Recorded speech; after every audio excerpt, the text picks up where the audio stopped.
All right, everybody, welcome to this year's SMOBcast. So let me start by saying that this is a conversation that you won't want to miss if you're a student, parent, or teacher at MCPS. My name is Myles. I'm a writer and upcoming editor-in-chief of Silverchips Online, Montgomery Blair High School's student-led online newspaper. I'm joined by two very special guests, Hana and Henry Kaye, our two candidates for the 44th Montgomery County Student Member of the Board, also known as MoCo SMOB. They're going to introduce themselves in a moment. So today is an opportunity to get to know Henry and Hana as SMOB candidates, students, and people. In this podcast, we're going to discuss key issues in their platforms, listen to their journeys that have led to them running for SMOB, get to know them on a personal level, and have a conversation about leadership. So I will let Hana, you can start. So please introduce yourself. Awesome. So you're just asking for an introduction. Hi, everyone. My name is Hana. I use she, her pronouns. I am a junior at Richard Montgomery High School, and I am one of the two finalists for this year's MCPS Student Member of the Board of Education election. In terms of my background, I currently serve as the Vice President of Montgomery County's Regional Student Government Association, as well as the Chair of MoCo Empower, which is MCPS's official countywide female empowerment organization, where I was able to get free menstrual hygiene products for all of our middle and high school students back in December at the Board of Education. I've also served on a number of policy work groups for MCPS. I've made policy in standardized testing, as well as mental health and environmental education. Thanks for having me. Fantastic. Henry? Hello, good morning. I hope you're well. My name is Henry Kaye. I too am a junior at Richard Montgomery High School. A little bit about me, I'm an Eagle Scout. I have a sister in the 8th grade at Julius West Middle School. I've worked a whole bunch of part-time jobs. I run track and cross country. I play ice hockey. I own a small business. And, I'm really kind of running to represent students who have been left out of the conversation, who have been left out of the fold. So I'm getting excited for this discussion today, and I'm sure we'll be very productive. Fantastic. So thank you both. So I think if we tried to give justice to everything you have prepared for your platforms, we would definitely have to dedicate hours, right? Go check them out. So please visit henrysmob.com and Hana for SMOB, that's HANA, the number 4, SMOB.com. I'll put it in the show notes. So today's question is a very pressing issue. So during this pandemic, a lot of students, or just the county, has been experiencing an increasing opportunity gap and loss of learning, especially for low-income students and students of color. So what is the best way to handle this as we return to in-person learning? We will start with Henry and then move to Hana. And I think let's start with 2 minutes each, and if we need more time, we'll go back, okay? Absolutely. And, this has been a really trying time, and and we'll both talk about this. It hasn't really created new problems. It's just exacerbated problems that have persisted for years. So the thing is, unfortunately, the opportunity gap has expanded drastically. I think a couple of things we need to do moving forward to make sure that this opportunity gap does not continue to expand is we really do need to prioritize our curriculum. We need to sit down with our stakeholders, which include students, teachers, administrators, college professors, and determine exactly what our students need to move on to the next level. So what does the student need to move on from 6th grade to 7th grade? What does the student need to move on from middle school to high school? What does the student need to move on from high school to a career program or into college? If we can sit down, have that conversation, and determine exactly what our students need to move on to the next level, prioritize that content, and then make sure that we're not including redundancies, not including busy work. If we're prioritizing what our students need to know, making sure that they know it, we can create a holistic quality education for our students moving forward. I think at the same time, a lot of the issues emanate from the fact that we're not in person. There's a lot of social issues, emotional issues that emanate that we're not seeing each other face to face. And I think really kind of making sure that as we roll back, counselors are taking a forefront position. Counselors are reaching out to our students. They're encouraged to reach out to our students so that as a student comes back, they feel that they have an advocate in the school. They feel that they have someone who will fight for them, and they feel that they have a supporter. And then also making sure that we're enacting new things, possibly mental health days, and also looking at making sure our teachers are constantly supporting our students, constantly taking in feedback, making sure that that their students are comfortable going over content that, may have been overlooked, and then really just prioritizing and working with our students. Because I think using our students' voice, using what they're seeing, taking their observations and incorporating that into lessons, into the school building is something absolutely imperative and something that I hope to do moving forward. Thank you, Henry. Hana? Yeah, thank you so much for asking this question. I think as much as we try to put our own platforms forward and our own ideas for what we want to enact once we get onto the board, this right here, this singular question is going to be probably the main focus for the Board of Education for the entirety of next year. The reality is that as we continue to phase into in-person learning starting next week, we just cannot throw students back into pre-pandemic life and hold them to pre-pandemic expectations.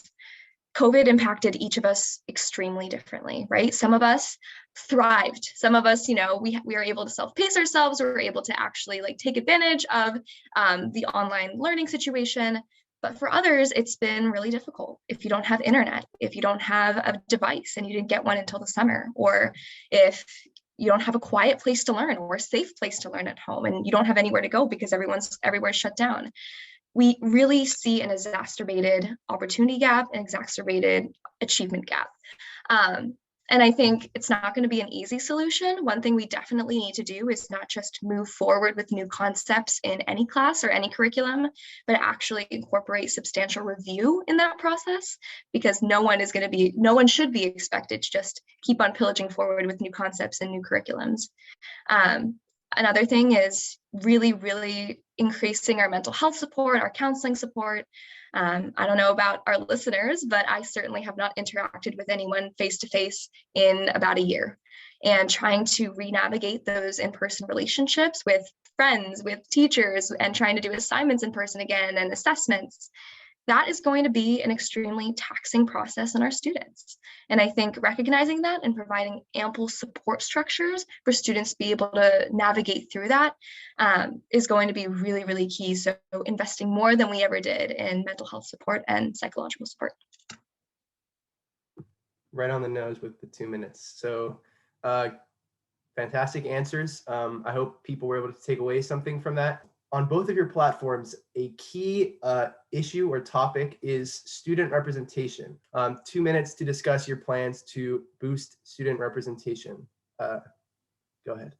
Yeah, so my student welfare goes into a lot of different things, ranging all the way from sexual assault survivors and supporting them to student representation. Yeah, I mean, if we were in a normal year, this would be my number one issue. I think, I've been an MCPS student for 12 years. And when I think about my reading lists that I've been assigned in middle school and high school, when I think about the curriculums that I've been forced to sit through, I have not seen myself represented. I look at the authors that we read about, and I see a lot of heterosexual, cisgender, native-born, English-speaking American men, and we really don't get to learn or hear about other perspectives. And I think that has a huge impact on ongoing racial injustices in our country and in our county, and also it really severely impacts the way students learn. So I think it starts with two things: curriculum and staff. Curriculum, just diversifying our authors, bringing in students of color to learn about what they really think has been missing from our curriculums, from our content, not just from a racial standpoint as well, but also bringing in LGBTQ plus students, students whose first language isn't English, bringing in lots of diverse perspectives to really rethink what we're teaching our students, starting as early as kindergarten. And the second thing would be really diversifying our staff. In Montgomery County, the majority of our staff is white, despite the fact that white students make up less than 24% of the student population. That is a real problem. We need to be supporting our students of color, and we can't do that if our staff doesn't represent us. I really want to go into MCPS's hiring policies, our teacher recruitment policies, because I find it really hard to believe that, we look at the schools around us, we look at Montgomery College, we look at UMD. I find it really hard to believe that we don't have teachers of color lined up wanting jobs, and I think Montgomery County would be a really great place for them to go. If we want to make schools a comfortable place for students of color, we need to make sure that our curriculums and our staff actually represent us. I absolutely think we need to diversify curriculum, and we've gotten a good start with programs such as the African American history and LGBTQ history.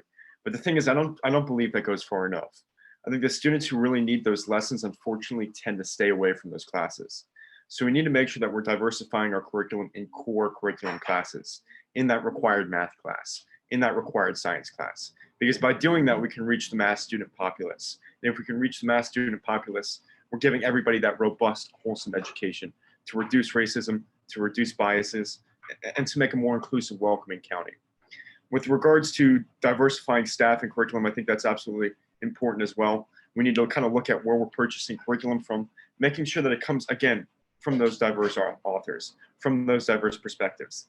And then it also goes back to what we're allowing inside of our classes, by allowing open discourse, by allowing our students to share their perspectives, because we have students that come from different countries, different regions, they're of different ethnicities, different races. And if we can do that, if we can allow these students to share their own perspectives inside of class, we can make sure that we're incorporating every single student perspective. And by breaking down those barriers, by having those conversations, we will create a more inclusive county. So thank you, Henry. And for this last question, it's going to be, how can we improve communication between the student member of the board and the student body? This is something that has been on both of your platforms as well. So Henry, go ahead and start. Absolutely. And from day one, I've been saying that fundamentally, if you play a sport, if you work a part-time job, if you live far away from the school board, if you have responsibilities at home, you fill in the blank. It is so difficult to become involved in student advocacy and student government. And unfortunately, we have a lack of diversity represented at the countywide level. Students don't even know about the opportunities presented to them. So we really need to make sure that we don't have a select few students who run all the advocacy in Montgomery County. We need to diversify that board. We no longer need 1 or 2 or 3 or 100 students in MCR to continue to perpetuate. Those are the only advocates. We need students all across the county to get involved and get their voice heard. So I think lowering the barrier to entry is something absolutely critical. Possibly maintaining some semblance of Zoom, even if we roll back in person, so that wherever you live within the county, you're able to share your voice and communicate your needs. I think at the same time, another big thing is we live in a country with no national language. The United States has no national language. So allowing students to feel comfortable and testify in front of the board and promoting that in their language that they feel most comfortable is something imperative. And then also making sure that we have groups and organizations that are actively promoting and seeking out students. I think right now, there's a very selectiveness in a lot of our advocacy groups, but making sure that they're incorporating everybody and lowering, a lot of them have quotas on how many students that they can take in, eliminating those, and bringing in every single student who wants to participate into the program. Because by doing that, again, by bringing in more conversations, by bringing in more voices, we can break down the barriers, we can lower the barrier to entry, break stigmas, and again, create a more inclusive, welcoming, efficient, and effective school system. Thank you, Henry. Hana? The reality is that those of us listening right now to this podcast are in the minority, in that we know what SMOB is, we care, we listen to policy, we do our research, and then we vote. For the vast majority of the student population, that acronym is something that is brand new to them. They've never heard of it, or they don't care, or they don't think they do anything. So in my communication, I really want to make sure that I'm utilizing tools that reach all students. Of course, I want to continue with having an active social media presence. Of course, I want to continue with, one-on-one constituent calls and emails. But at the end of the day, I really want to make sure that my messages are getting out to all students. I think Nick, with his monthly SMOB newsletter, his new project, that's been really great because that email goes straight to every single MCPS email in the county. I also want to continue with the SMOB Minute that has been sidetracked for a really long time, making sure that I'm filming a minute-long update, a message for our students, and that's being played on the announcements of every single elementary, middle, and high school. Just making sure that I'm, again, reaching all students. Another thing that I'm really committed to doing is translating my materials into different languages and different mediums. Right now, all of the campaign stuff I put out there is translated into Spanish and Amharic, but I can definitely do better. Once I have a bigger team, once I have the resources that a SMOB does, I can definitely translate that into more languages. Also different mediums for different types of learners, different types of people who like to utilize different kinds of communication is really important. And another thing is I really want to bring back more mailed paper communication. I think for a lot of students who don't have reliable internet access or don't have a reliable device, those mailed messages are really sometimes the only time that they can receive and actually, understand and get communication from MCPS. So I'd really love to bring back more paper communication as well. So great answers. Those are all of the questions for like platform. But again, I'll just remind our listeners to please check out their websites. They're going to be in the show notes, so check those out. It's henrysmob.com and Hana, number 4, smob.com. Make sure to check those out because you have to educate yourself before you make a vote. All right. So now we're on to Journey. This is a chance for you all to tell your story about coming to SMOB. So the first question is, when did you know you're going to SMOB? What was the impetus for that? I think we started with Henry last time. So Hana, please. I think, is 2 minutes too long? No? Good? Okay, let's go, 2 minutes. Yeah, so I've been an MCPS student my whole life. I've actually moved around quite a bit. I've been a student in 6 different clusters. So Quince Orchard Cluster, Watkins Mill Cluster, Clarksburg Cluster, Northwest Cluster, Seneca Valley Cluster, and now Richmond Montgomery Cluster. So I've moved around the county quite a bit, mostly up county. But in that process, I think I was really able to see the immense disparities that exist in our educational system based on who you are, based on where you live, based on what school you're assigned to. And seeing that really, really made me want to be involved in educational equity. That's why I joined the Montgomery County Regional Student Government Association. So that was really the reason I'm running. I think that's at the core what my campaign and who I am and my candidacy is really all about. I decided I wanted to run in early fall of this school year. And I think when I really decided that was after working a year with MCPS to get free menstrual hygiene products in schools, after meeting with so many MCPS officials and speaking with every board member and calling them and urging them to vote pro on my resolution, I was really able to gain an understanding of how MCPS policymaking works. And I saw a lot of problems with how MCPS policymaking works. So I really want to reform that structure as well. Fantastic. Henry? Yeah, absolutely. And to be honest, this was not something that I've been plotting for years. I kind of fell in and decided to run for SMOB a couple of weeks before the filing period opened. And the thing is, I really realized, and I too have lived in different school districts, that there are great disparities. And at the same time, we really need to create and improve our education system.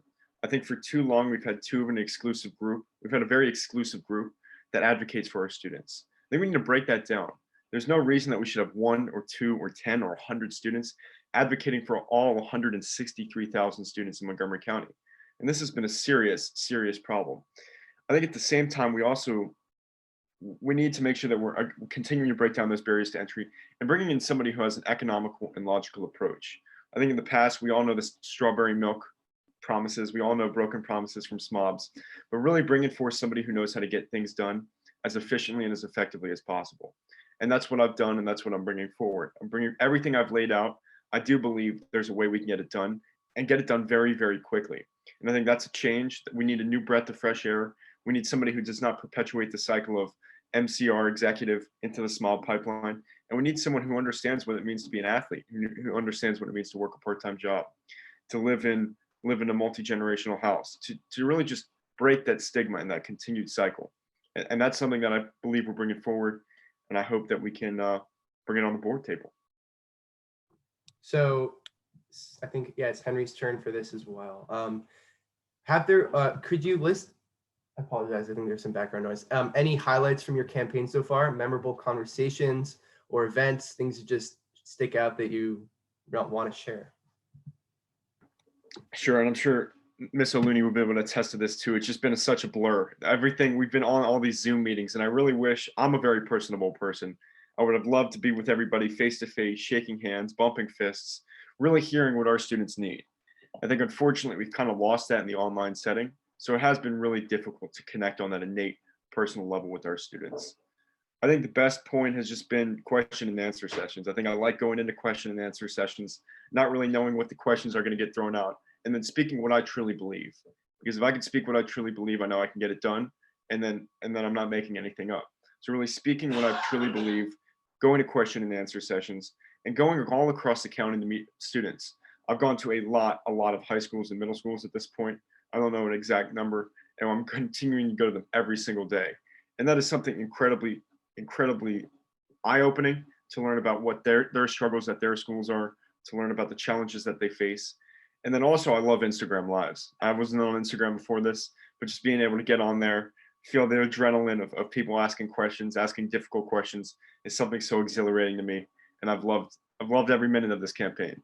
So, I mean, if anything, with this campaign, we're bringing forth new knowledge, a new movement, and hopefully it's fruitful. Hana? Yeah, it definitely has been difficult. There's nothing I want more right now than to be doing this campaign in person, meeting with students in person, because the truth is right now, when you're working with schools individually to set up Zooms and working with SGAs even to set up Zooms, you're really only reaching students who care already, who know what the SMOB is, who have policy that they want to push forward, who, understand how everything works and who have a vested interest in how everything works.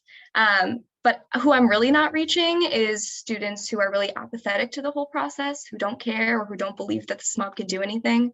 And those are the students I'd really like to reach. But in terms of highlights from the campaign, I mentioned I've moved around the school system quite a bit, so I was already kind of familiar with the disparities that exist in our educational system, but really visiting every single school in our county, I have seen how prominent that is. I mean, it is so much more than I think any of us realize. I think so many of us are trapped in the bubble of our own school or our own region or our own zip code. And even within MCPS, even within Montgomery County Public Schools, there is such a diversity and array of experiences that you can have, both good and bad. I go to schools where people tell me about their yellow water or their black water or broken ceilings or, really horrible experiences with teachers, and it's just unfathomable. So yeah, I've had a lot of really great conversations with students. I've met so many new people over these past 2 years. I mean, I'd say like thousands of new people. And it's been a really great experience. Fantastic. So thank you. I hope people were able to get some more insight into why Hana and Henry have chosen to run for SMOB. I know I have for sure. And so I think it's a great time to move on to the personal, but not too personal section of this podcast. So my first question is, when you're not working, eating, sleeping, running through the motions of pandemic life, what is your favorite pastime? So this is something that you do that gives you pause, absorbs your attention, and just sort of makes time fly. So Hana, could you start us off? Yes, I hate to admit it. I'm sorry to all of our listeners if this changes your perception of me, but I am a huge, huge theater kid. Always have been, always will be. I love theater. I know Blair has an amazing theater program. I have lots of friends who do it, and I've seen some of your shows. Yeah, I love theater. I especially really love Shakespeare, which is like the most nerdy thing ever, I know, but I really do love it. So that's something I definitely miss right now because of the pandemic. It's one of those activities that really does not translate well at all on Zoom. So I'm a huge theater kid.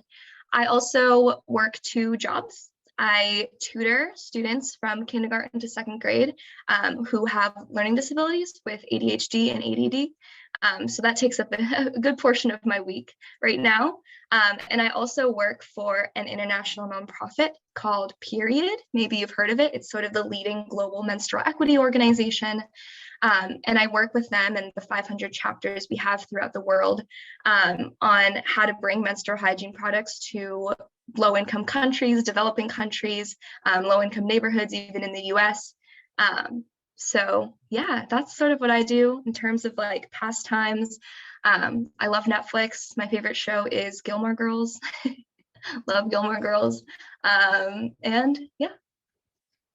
Yeah, I can say I'm also a theater kid, so I understand. I've definitely not been doing much of that during the pandemic, but yeah, I can definitely relate to that. And Shakespeare, yeah, it's great when you get it presented in kind of like a new way that, I don't know, I like seeing how directors kind of like adapt their vision. And it's like you can put Shakespeare in like a million environments. But Henry, what are your pastimes? Well, I can't sympathize with you guys because unfortunately I'm not a theater kid, but I run track. I run year round, cross country track, indoor track, outdoor track. I run the everything from the 800 to the 5K. I've done a 30-mile race before. I play ice hockey for Richard Montgomery. I'm an Eagle Scout, phasing out of that. I'm a welder. I own a small business with my sister. We do welding, bike repair, a little bit of small engine repair. Just something to make a couple of extra dollars and have some fun. I used to work at One Life Fitness. I got laid off, but I think if you learn anything, you learn both of us are just kind of normal Montgomery County public school kids. We're just like you. We're nothing special. We're just kind of advocating for all students, and if that's all that you learn, we're just normal people as well. Fantastic. This is for Henry. Someone in your life who lifts you up when you're down. So sort of like who is that person who's sort of a support for you? It's got to be my sister. We've grown really close since COVID. She's in 8th grade, and we'd go out in the middle of the night, ride bikes around, look for trash bikes. If there's anything crazy that you think that a high school kid can do, I do it with my sister. So we go around, pick up bikes, we go around looking for jobs. It's everything wild. That's us. So I think it's my sister. She's an inspiration. I think we're mutually beneficial, and it's really fun. And if whatever I do after high school, it's definitely going to be I'm going to miss her. So. That's awesome. Hana? I mentioned earlier, my favorite show is Gilmore Girls. Part of the reason is because I love my mom. We are the Gilmore Girls. My mother is just the best person ever to be around. We do everything together. She's like the smartest, kindest. I just want to be her when I grow up. She's amazing. And yeah, I spend a lot of time with her, and she's been really supportive throughout the whole process. Yeah, I can imagine, it seems like, I think for me, yeah, it would be my brother, because these are the people, like, he's right across the hall. I think he's awake. I don't know. He likes to sleep in. But yeah, it's like these people that you're spending like 24 hours a day with. But I don't know. For me, it's like, even though we're literally 10 feet apart or like 20 feet apart most of the day, like I don't actually see him that much. So like when I do, you want to really soak that experience up. And I can imagine that like a lot of listeners, maybe you're sick of your family, but I would say, if you can just take a second and think about, how your family has maybe been there for you or supported you during the pandemic, I think it's an important reflection to make. So yeah, he's awake. Just get outside with your family. If you get outside with your family, everything improves. It is so true. Go for a hike. And that, goes perfectly into our next question. So what is an outdoor space that you've enjoyed spending time in recently, like a park, a trail, something like that you could recommend to our listeners? I don't know who goes first, but I think I might start. I think okay. Hana started on the last one. So I'm if anybody knows me, I'm kind of a backpacker as well. I'm an Eagle Scout, so that kind of got ingrained into my blood. I spent a lot of time on the Appalachian Trail with friends. It's a wonderful, wonderful place to be able to go. If you have a little bit of know-how, if you have the internet, you can purchase a book. You could go all the way from Maine to Georgia. You could stay in shelters, all free of charge. So I think that's something absolutely wonderful. I think also, I love the Potomac River, love kayaking, canoeing. And then I guess a park near here would be Wheaton Regional Park, because I know Myles and I have spent a little bit of time over there. Met Myles before this, but yeah, it's just there's a lot of great parks within Montgomery County, and I think, kind of working, and this ties into the school system, working with the school system to incorporate outdoor spaces, incorporate our students into nature is something imperative. So it's been one of my great places. And also Philmont. If anybody knows Philmont's a happy place for me. I don't go outside at all. I just don't go outside anymore. I think the last time I went outside was probably a couple weeks ago. So yeah, I've been cooped up inside. At the beginning of quarantine, I was like very motivated to like get in physical shape, and I ran minimum 2 miles, but it went like 3, 4 one time for like 3 months, and that was a really great experience. And then I stopped because school started happening. But yeah, I don't go outside. When I do, though, it is really nice to go on a walk with my parents or my family, or alone, just listening to a podcast or something. But yeah, I think many of us probably just, now that we're inside and we don't really have a reason to go outside anymore, we don't. And it's been really difficult. So I think that's part of the reason we really need in-person learning back again for a lot of us, just having a reason to get out of your house. But yeah. Yeah, I'm sure a lot of our listeners can relate to that. It's hard, right? Like when so much of your life, I mean, for me, I literally roll out of bed. Like it's hard to get out of bed sometimes because I'm like, I need like 2 minutes to log on to Zoom. But of course, I do try to, get some breakfast and drink some water. But yeah, I think I think I appreciate you guys both just being candid. It's not easy for anybody, right? Like even your SMOBs, you're very high performing people. It's not easy. This pandemic has not been easy for anyone. And if it has, well, that's very fortunate for you. So what has been some music that has been resonating with you lately? Like an artist, I know Taylor just dropped her remake of Love Story. So I've been listening to that a little bit, not only, but that's just the highlight. Anybody, or Hana, I guess, any music you've been listening to? I am the biggest Swiftie ever you will ever meet. I love Taylor Swift. I've been listening to Love Story also on repeat. I'm just trying to pull up my Spotify here to see what I've been listening to. Glass Animals is a band I think people should check out. They're not really too well known, but they make some really good music as well. Also Lorde. I listen to a lot of Lorde. Yeah. All right, Henry, what's on your Apple Music, Spotify, Pandora? Well, actually, I don't use those. I use Spinrilla. So if anybody's a DMV rap fan, they know, and I hope I don't turn anybody off with this one, but I use Spinrilla.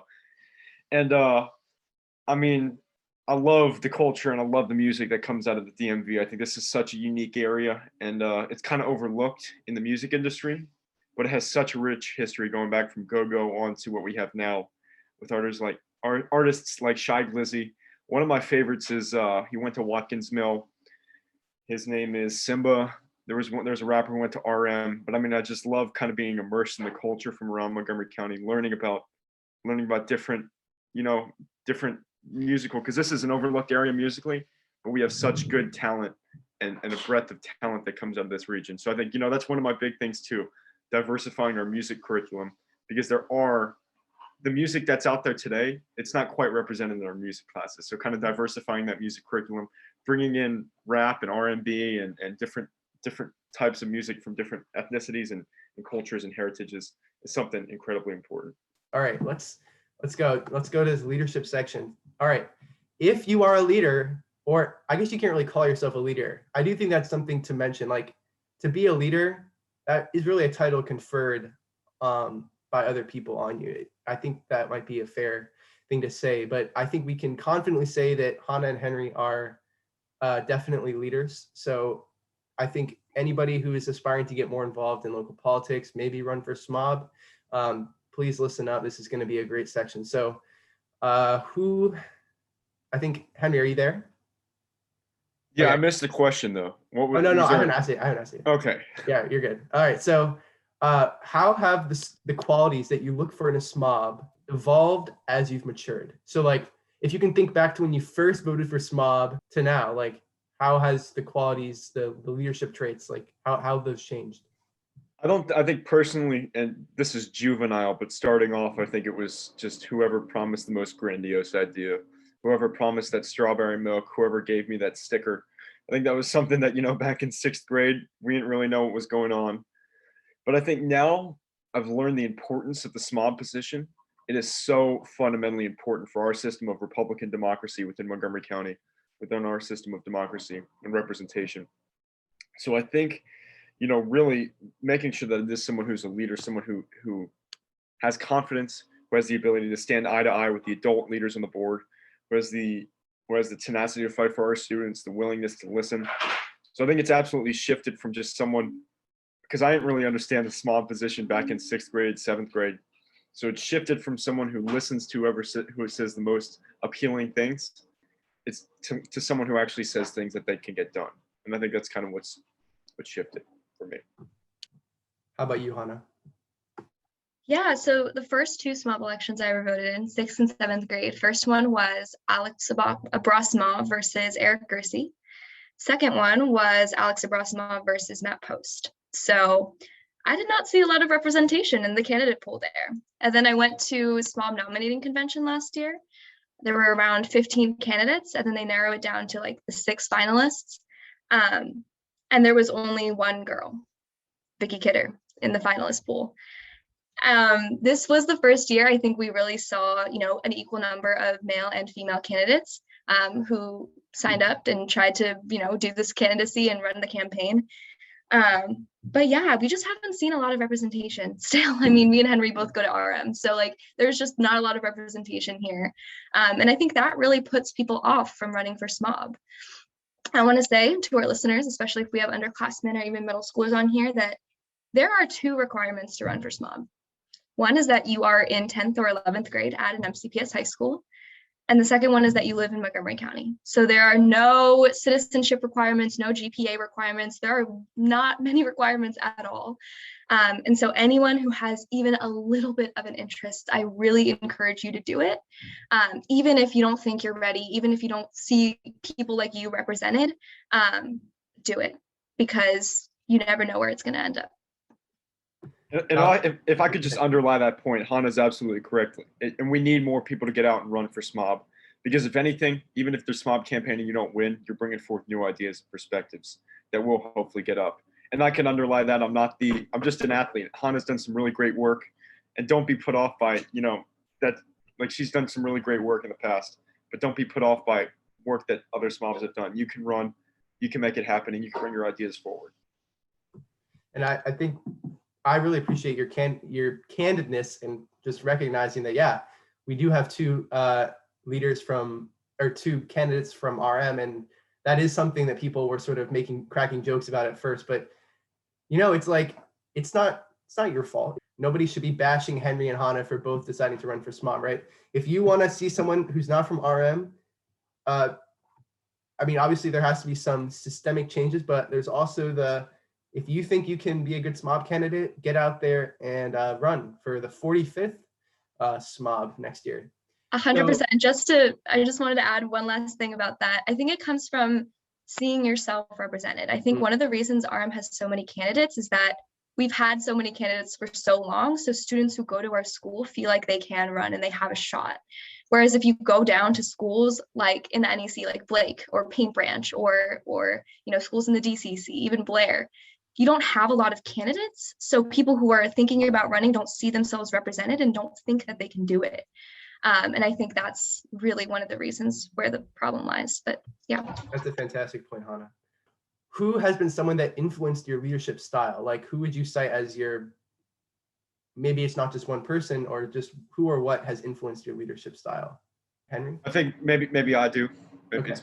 Might be my turn. There's a lot of people who I've kind of watched and taken note of. I think there's a lot of politicians out there who bring forth great things. I think it starts with like the eloquence of Barack Obama, be able to speak your mind clearly, be able to connect with people. I think it's something like the representation of everybody with a candidate, like with a congressman like AOC, goes to the tenacity of someone like John McCain, and then the willingness and the ability to lead a group like Colin Powell. So I think there's a lot of great politicians now and in the past, kind of leaders. And then also, I don't know if anybody knows him, but Jocko Willink, former Navy SEAL, he wrote a book, Extreme Ownership. I think there's a lot of people that I've kind of taken note of, learned how to deal with people. And there's a lot of great examples out there. We need to pick the right ones to learn from. Go ahead, Hana. I think if we look at national politics, someone who I really admire is Barbara Mikulski, former Maryland senator, shortest senator to ever serve at 4'11", first woman to wear pants on the Senate floor. But I also like to look back a lot at our past SMOBs. I think there's something to take away from each of them. I thought, Matt was an incredible public speaker. He was so well respected by his colleagues. And even today, when you listen to board meetings, he's brought up all the time for his eloquence, and, people really admired him and loved working with him. Ananya, after him, had incredible ideas, came up with a boundary analysis all on her own, and pushed for it. She maybe didn't do a great job of publicizing, advertising, but I think that's what I get from Nate.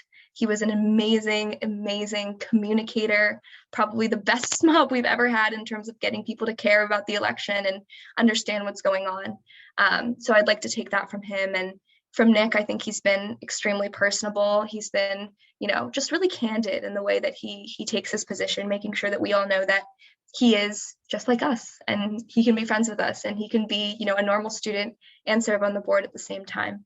So there's lessons to be taken from each of the past SMOBs, and I hope to take what I've admired from each of them and really make my term the best it can be. Fantastic answers. Thank you. So last question for the aspiring SMOB.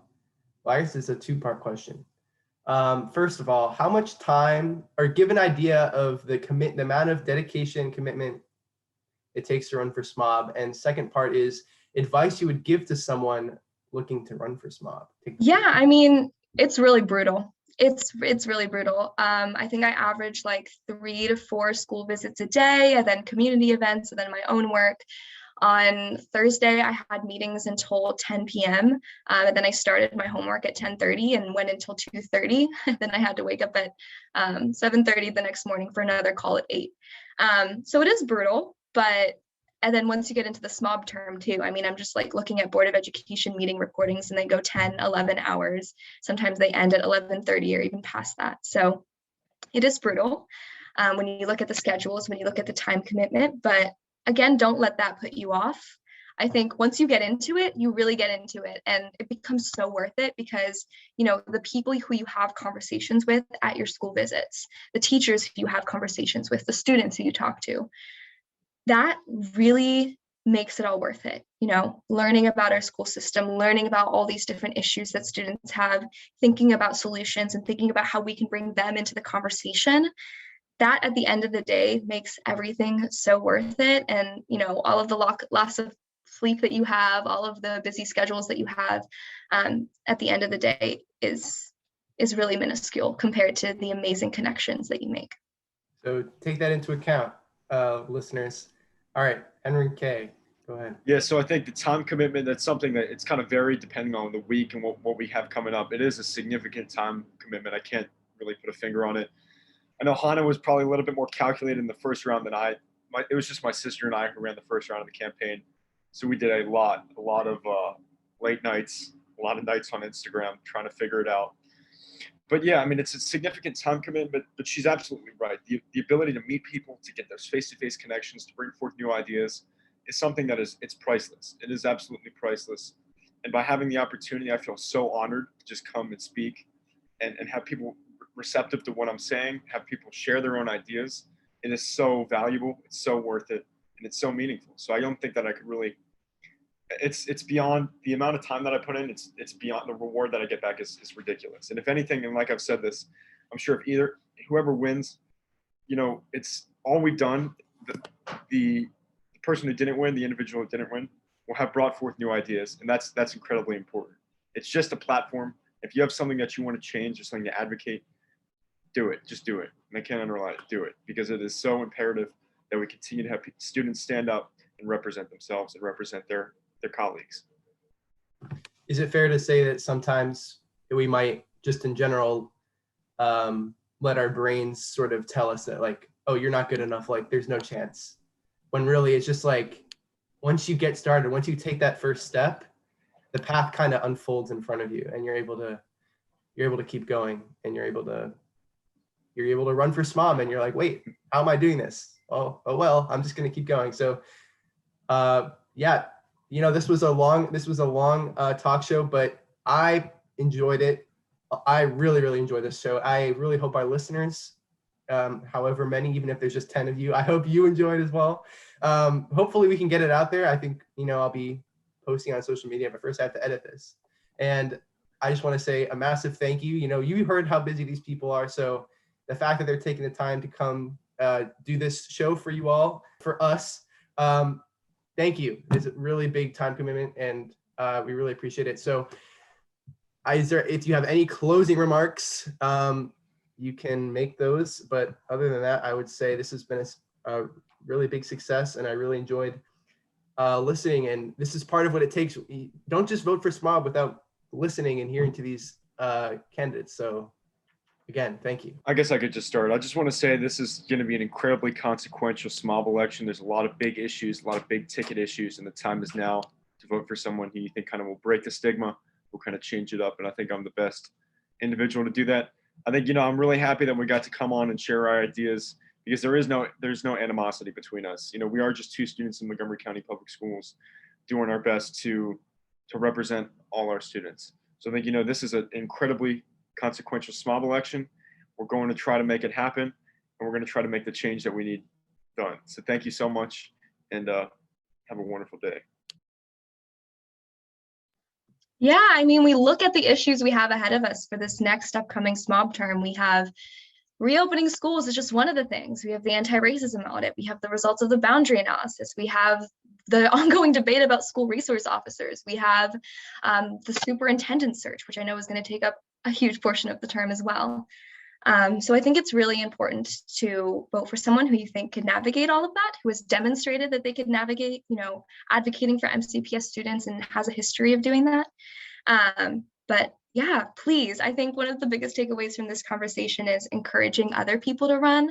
We had a really small candidate pool this year, and I'd love to see, double that, triple that next year and in the years coming, especially from Blair. There was only one Blair candidate this year, so I'd love to see more. And yeah, don't let any doubts you have stop you.